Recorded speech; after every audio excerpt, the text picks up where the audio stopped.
नमस्कार, जय हिंद, वंदे मातरम। प्यारे दोस्तों, आप सभी लोगों का बीएस ऑनलाइन स्टडी में स्वागत है। दोस्तों, आज हम लोग इस वीडियो में, जैसा कि आप सभी लोग जान रहे हैं कि यूपी ट्रिपल एससी पेट की परीक्षा बहुत जल्द होने वाली है। तो जो पेट की परीक्षा होने वाली है उसी के बारे में हम लोग दोस्तों बात करने वाले हैं कि पेट 2022 की जो परीक्षा होने वाली है उसी को देखते हुए आज हम लोग दोस्तों आप लोगों को टॉप 30 क्वेश्चन लाए हुए हैं। जो दोस्तों आप लोगों के टॉपिक की बात करें तो सामान्य विज्ञान, भारतीय संविधान एवं लोक प्रशासन, भारतीय अर्थव्यवस्था, भूगोल, भारतीय राष्ट्रीय आंदोलन और भारतीय इतिहास, इन 6 टॉपिक से दोस्तों 6 टॉपिक और 5 क्वेश्चन एक टॉपिक से लिए गए हैं। तो इस प्रकार दोस्तों टोटल हमने 30 क्वेश्चन लिए हैं। तो अगर आप लोग यूपी ट्रिपल एससी पेट की परीक्षा देने जा रहे हैं तो आप लोग इन प्रश्नों को जरूर देख के जाएं, क्योंकि ये बहुत ही मोस्ट इम्पॉर्टेंट प्रश्न हैं। तो देर न करते हुए चलिए आज की वीडियो को शुरू करते हैं और देखते हैं आज के प्रश्नों को। तो जो सबसे नंबर 1 का प्रश्न है दोस्तों, आप लोग देख सकते हैं यहाँ पे दिया हुआ है, सापेक्ष आर्द्रता को मापने के लिए किस उपकरण का प्रयोग किया जाता है। तो सापेक्ष आर्द्रता की बात कर रहा है तो दोस्तों इसका जो राइट आंसर होगा वह हो जाएगा आपका हाइग्रोमीटर। क्या हो जाएगा? हाइग्रोमीटर। तो सापेक्ष आर्द्रता को हाइग्रोमीटर से नापा जाता है। उसके बाद दोस्तों आप लोग देख सकते हैं यहाँ पे दिया हुआ है हाइड्रोमीटर। तो हाइड्रोमीटर से हम क्या नापते हैं? तो इससे हम लोग द्रव या घनत्व मापी का यह जो है मात्रक है, तो यह हाइड्रोमीटर है। मीटर है, क्या है? हाइड्रोमीटर है, द्रव या घनत्व मापी का। इसके बाद जो आपका नंबर 3 ऑप्शन है वह दिया हुआ है बैरोमीटर। तो बैरोमीटर की बात करते हैं तो यह वायुमंडलीय दाब को मापता है। किसको मापता है? वायुमंडलीय दाब को मापता है। तो इस प्रकार आप लोग देख सकते हैं कि यहाँ से आप लोगों के 3 प्रश्न कंप्लीट हो जाते हैं। उसके बाद दोस्तों हम बढ़ते हैं अगले प्रश्न की तरफ और देखते हैं अगले प्रश्न को। तो जो हमारा अगला प्रश्न है वह देख सकते हैं, नंबर 2 प्रश्न दिया हुआ है, पेट्रोल की गुणवत्ता किससे प्रदर्शित की जाती है। जो पेट्रोल होती है उसकी गुणवत्ता को हम लोग किस प्रकार से पहचान सकते हैं। तो इसका जो राइट आंसर हो जाएगा वह हो जाएगा आपका दोस्तों ऑक्टेन संख्या। क्या हो जाएगा? ऑक्टेन संख्या इसका राइट आंसर हो जाएगा। नेक्स्ट प्रश्न की तरफ बढ़ते हैं। तो जो हमारा इसके बाद जो हमारा नेक्स्ट प्रश्न है इसमें दिया हुआ है, किस रक्त समूह को सर्वदाता या यूनिवर्सल डोनर कहा जाता है। तो रक्त समूह की बात करते हैं तो जो होता है इसका राइट आंसर हो जाएगा आपका ऑप्शन नंबर डी, ओ। यानी ओ को हम लोग रक्त समूह का सर्वदाता कहा जाता है, ओ को। यानी जो ओ ब्लड का ग्रुप होता है वह सभी को अपना जो है ब्लड दे सकता है। जैसा कि आप लोग जान रहे हैं कि ए बी और ओ, ये 4 प्रकार के ब्लड पड़े हैं। तो ए बी को इसमें दोस्तों आप लोगों को बता दें कि ए बी को सर्वग्राही भी कहा जाता है। क्या कहा जाता है? सर्वग्राही। और ओ को सर्वदाता। तो इस प्रकार से जो आपका यहाँ पे भी आप लोग देख सकते हैं 2 क्वेश्चन आप लोगों को कंप्लीट होते हैं। तो आप लोग पूरा प्रश्नों को देखें और उसकी व्याख्या को देखें ताकि आप लोगों को प्रत्येक चीज अच्छे से समझ में आए। इसके बाद हमारा नेक्स्ट क्वेश्चन है, एलपीजी का पूरा नाम क्या है। तो एलपीजी का पूरा नाम क्या है? तो इसका जो राइट आंसर हो जाएगा वह हो जाएगा आपका option number B, liquefied petroleum gas. क्या हो जाएगा? Liquefied petroleum gas. अब एलपीजी की बात हो रही है तो एलपीजी में कौन सी गैस होती है? तो दोस्तों आप लोगों को बता दें ब्यूटेन और प्रोपेन। कौन सी गैस होती है? ब्यूटेन होती है और प्रोपेन होती है।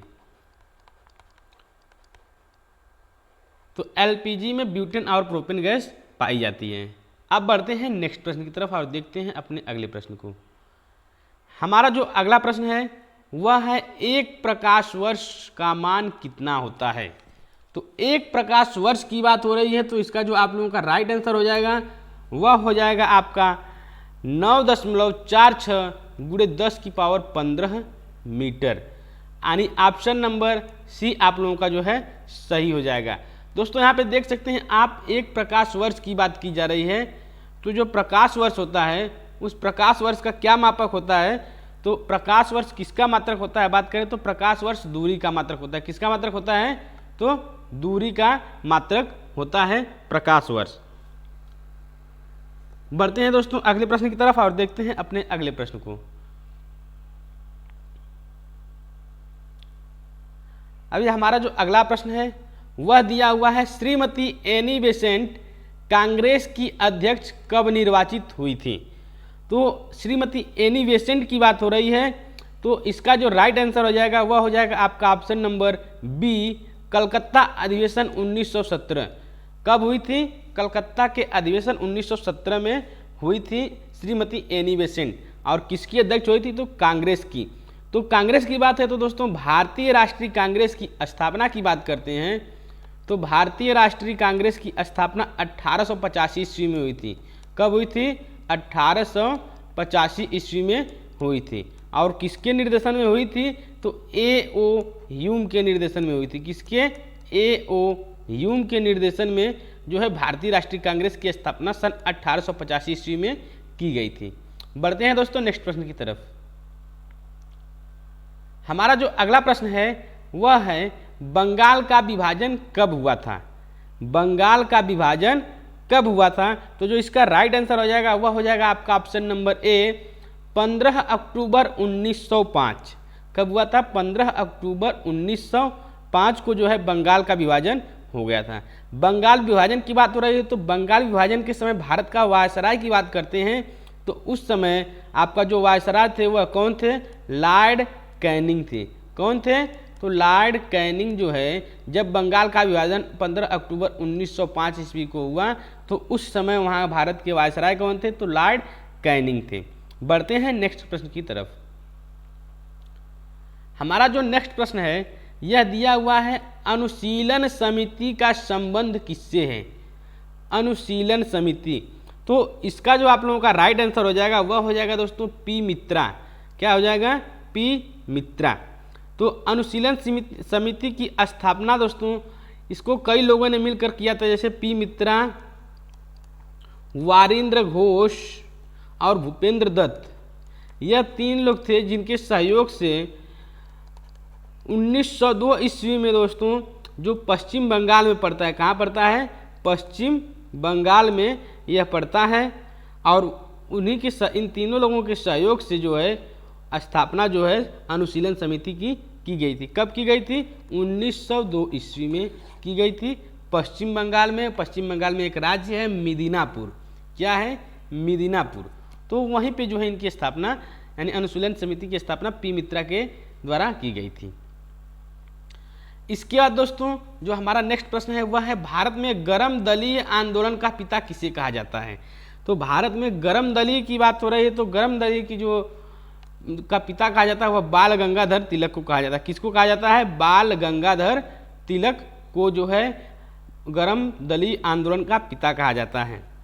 अब दोस्तों जब 1907 की बात चल रही थी सूरत में, 1907 सूरत में कांग्रेस का विभाजन हुआ, यानी कांग्रेस का विभाजन वहीं पे जो है गरम और नरम दल में हो गया था। तो कब हुआ था? 1907 में। कहाँ हुआ था? सूरत में हुआ था। बढ़ते हैं नेक्स्ट प्रश्न की तरफ। अगला प्रश्न जो है वह है, गदर पार्टी के एक प्रमुख नेता इनमें से कौन थे। तो गदर पार्टी के जो प्रमुख नेता थे उनकी बात की जा रही है, तो दोस्तों इसका जो राइट आंसर हो जाएगा वह हो जाएगा लाला हरदयाल। कौन हो जाएंगे? लाला हरदयाल। तो गदर पार्टी की स्थापना सन 1913 ईस्वी में की गई थी। कब की गई थी? 1913 ईस्वी में लाला हरदयाल के सैन फ्रांसिस्को में हुई थी। कहाँ पे हुई थी? सैन फ्रांसिस्को में जो है इसकी स्थापना हुई थी। San Francisco. बढ़ते हैं दोस्तों नेक्स्ट प्रश्न की तरफ। हमारा जो नेक्स्ट प्रश्न है वह है, मानस किस नदी की सहायक नदी है। मानस किस नदी की सहायक नदी है। तो इसका जो राइट आंसर हो जाएगा वह हो जाएगा आपका ऑप्शन नंबर सी, यानी ब्रह्मपुत्र। ब्रह्मपुत्र नदी मानसरोवर झील तिब्बत से निकलती। कहाँ से निकलती है? मानसरोवर झील तिब्बत से निकलती है। ब्रह्मपुत्र नदी की बात करते हैं। ठीक है, तो अब बढ़ते हैं नेक्स्ट प्रश्न की तरफ और देखते हैं नेक्स्ट प्रश्न को। हमारा जो नेक्स्ट प्रश्न है वह दिया हुआ है, उत्तर पश्चिम में कौन सा पर्वत स्थित है। तो उत्तर पर्वत की बात हो रही है, तो उत्तर पर्वत में दोस्तों अरावली पर्वत स्थित है। कौन सा है? उत्तर पश्चिम, सॉरी दोस्तों, उत्तर पश्चिम में कौन सा पर्वत स्थित है? तो अरावली पर्वत है। अब अरावली पर्वत जो है वह सबसे ऊंची चोटी है, किसकी है? तो गुरु शिखर है। कौन है? अरावली पर्वत की जो है गुरु शिखर सबसे ऊंची चोटी है। बढ़ते हैं नेक्स्ट प्रश्न की तरफ। नेक्स्ट प्रश्न है, केंद्र सरकार द्वारा नई वन नीति की घोषणा किस वर्ष की गई थी? केंद्र सरकार द्वारा नई वन नीति की घोषणा किस वर्ष की गई थी? तो जो इसका राइट आंसर हो जाएगा वह हो जाएगा 1988। तो भारत में अब वन की बात हो रही तो बता दें, भारत में सर्वाधिक वन दोस्तों यहाँ मध्य प्रदेश में पाए जाते हैं। कहाँ पाए जाते हैं? मध्य प्रदेश में पाए जाते हैं। बढ़ते हैं नेक्स्ट प्रश्न की तरफ। तो हमारा जो अगला प्रश्न है वह है कि सिंह भूमि यानी झारखंड किसके लिए प्रसिद्ध है? तो जो इसका राइट आंसर हो जाएगा वह हो जाएगा आपका ऑप्शन नंबर सी, यानी तांबा के लिए जो है सिंह भूमि या झारखंड जो है प्रसिद्ध है। बढ़ते हैं अगले प्रश्न की तरफ। तो दोस्तों आप लोग कमेंट करके जरूर बताएं कि आज के प्रश्नों की श्रृंखला कैसी है, ताकि हम नेक्स्ट वीडियो में इसी प्रकार के क्वेश्चनों को ला सकें। तो जो हमारा अगला प्रश्न है वह है, भारत में पहली बार जाति आधारित जनगणना कब हुई थी? तो जाति आधारित की बात कर रहा है तो दोस्तों सबसे पहले भारत में जो है जाति आधारित गणना सन 1931 ईस्वी में हुई थी। कब हुई थी? सन 1931 ईस्वी में इसकी भारत में जनगणना शुरुआत हुई थी, जाति वाली। इसके बाद दोस्तों आप लोगों को बता दें कि जो भारत में पहली बार जनगणना हुई थी वह 1872 ईस्वी में हुई थी। कब हुई थी? 1872 ईस्वी में, और लॉर्ड मेयो के शासनकाल में हुई थी। लॉर्ड मेयो के शासनकाल में हुई थी। बढ़ते हैं नेक्स्ट प्रश्न की तरफ। हमारा जो नेक्स्ट प्रश्न है वह है, भारत में राष्ट्रीय आय की गणना का कार्य कौन करता है? तो जो इसका राइट आंसर हो जाएगा वह हो जाएगा केंद्रीय सांख्यिकी संगठन। क्या हो जाएगा? केंद्रीय सांख्यिकी संगठन जो है भारत के राष्ट्रीय आय की गणना करता है। देखते हैं नेक्स्ट प्रश्न को। हमारा जो नेक्स्ट प्रश्न है वह है, भारत में बेरोजगारी का मुख्य स्वरूप क्या है? भारत में बेरोजगारी का मुख्य स्वरूप क्या है? तो जो इसका राइट आंसर हो जाएगा वह हो जाएगा संरचनात्मक। क्या हो जाएगा? संरचनात्मक। नेक्स्ट प्रश्न है, राष्ट्रीय ग्रामीण रोजगार गारंटी योजना NRGA कब शुरू की गई थी? तो इसका जो आप लोगों का राइट आंसर हो जाएगा वह हो जाएगा 2 फरवरी 2006। कब की गई थी? 2 फरवरी 2006 को राष्ट्रीय ग्रामीण रोजगार गारंटी योजना की शुरुआत की गई थी। बढ़ते हैं नेक्स्ट प्रश्न की तरफ और देखते हैं अपने नेक्स्ट प्रश्न को। जो हमारा नेक्स्ट प्रश्न है वह दिया हुआ है, भूदान आंदोलन किसके द्वारा प्रारंभ किया गया था? तो भूदान आंदोलन की बात करते हैं तो दोस्तों जो इसका राइट आंसर हो जाएगा वह हो जाएगा आपका ऑप्शन नंबर डी, यानी विनोबा भावे के द्वारा जो है भूदान आंदोलन की शुरुआत की गई थी।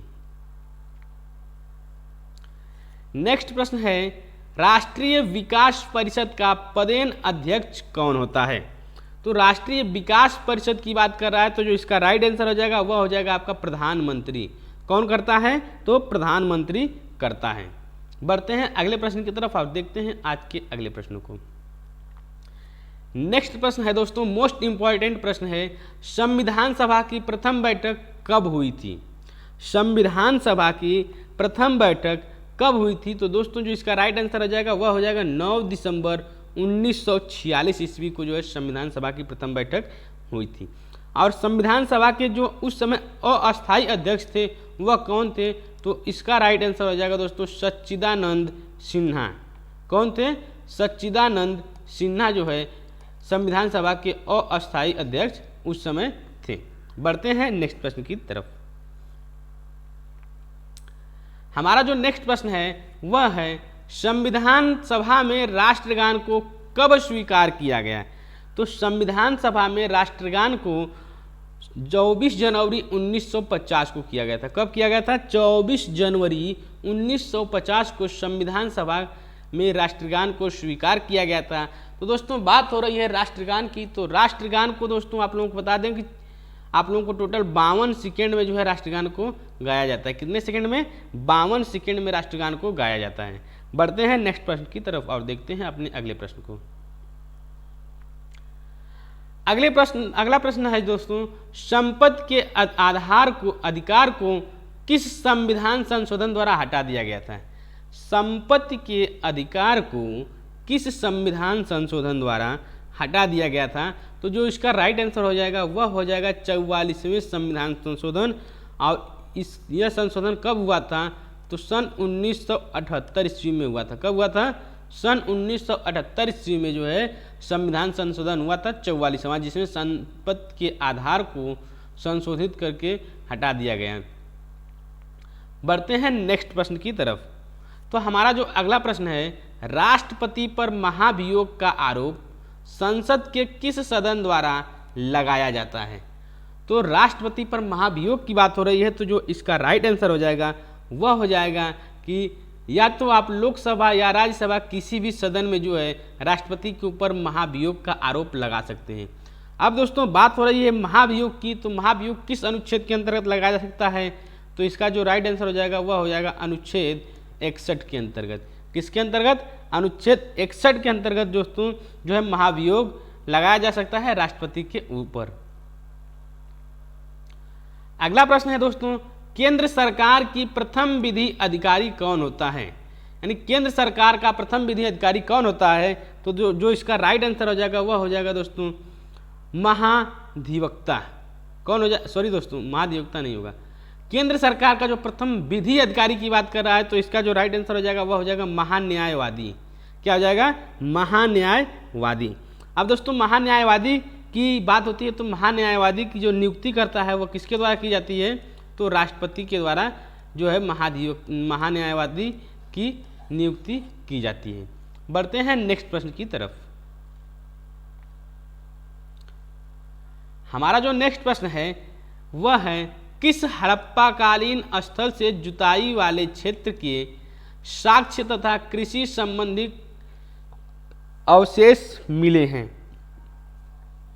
तो कृषि की बात हो रही है दोस्तों कि हड़प्पाकालीन से जुताई वाले क्षेत्र के साक्ष्य की बात हो रही है और कृषि कार्य से संबंधित अवशेष मिले हैं। तो इसका जो राइट आंसर हो जाएगा वह हो जाएगा कालीबंगा। कालीबंगा दोस्तों राजस्थान में है। कहाँ है? राजस्थान में। राजस्थान के हनुमानगढ़ जिले का एक प्राचीन एवं ऐतिहासिक स्थल है। राजस्थान के हनुमानगढ़ जिले, किस जिले का? तो हनुमानगढ़। यह राजस्थान का एक जिला है, वहीं का जो है प्राचीन एवं ऐतिहासिक स्थल है। नेक्स्ट प्रश्न की बात हो रही है, तो नेक्स्ट प्रश्न दिया हुआ है, भगवान राम पर केंद्रित भक्ति आंदोलन के अग्रदूत कौन थे? तो जो इसका राइट आंसर हो जाएगा वह हो जाएगा आपका ऑप्शन नंबर सी, रामानंद। कौन है? रामानंद जो है इसका राइट आंसर हो जाएगा। नेक्स्ट प्रश्न है, भारत में प्रथम मुगल सम्राट कौन था? तो जो इसका राइट आंसर हो जाएगा वह हो जाएगा दोस्तों बाबर। बाबर जो है भारत में प्रथम मुगल सम्राट था। बढ़ते हैं नेक्स्ट प्रश्न की तरफ। हमारा अगला प्रश्न है, अष्ट प्रधानमंत्री परिषद किसके राज्य प्रबंध में सहायता करती थी? तो बात हो रही है अष्ट प्रधान की, तो जो इसका राइट आंसर हो जाएगा वह हो जाएगा आपका शिवाजी। क्या हो जाएंगे? शिवाजी। तो दोस्तों जो शिवाजी थे उनके शासन में जो अष्ट प्रधानमंत्री जो है राज्य प्रबंध में सहायता करते थे। बढ़ते हैं आज के लास्ट प्रश्न की तरफ और अंतिम प्रश्न को देखते हैं क्या है। तो जो आज का हमारा अंतिम प्रश्न है वह है, प्रसिद्ध जैनी जल मंदिर भारत के किस राज्य में स्थित है? तो दोस्तों जो इसका राइट आंसर हो जाएगा वह हो जाएगा आपका ऑप्शन नंबर बिहार। यानी बिहार में दोस्तों प्रसिद्ध जैनी जल मंदिर जो है स्थित है और यह जैन धर्म के 24वें तीर्थकर महावीर स्वामी थे।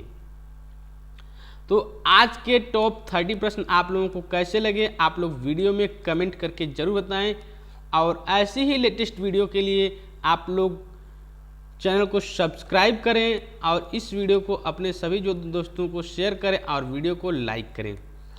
वीडियो देखने के लिए आप सभी लोगों का बहुत बहुत धन्यवाद। मिलते हैं आप सभी लोगों से अगली वीडियो में, तब तक के लिए जय हिंद, वंदे मातरम।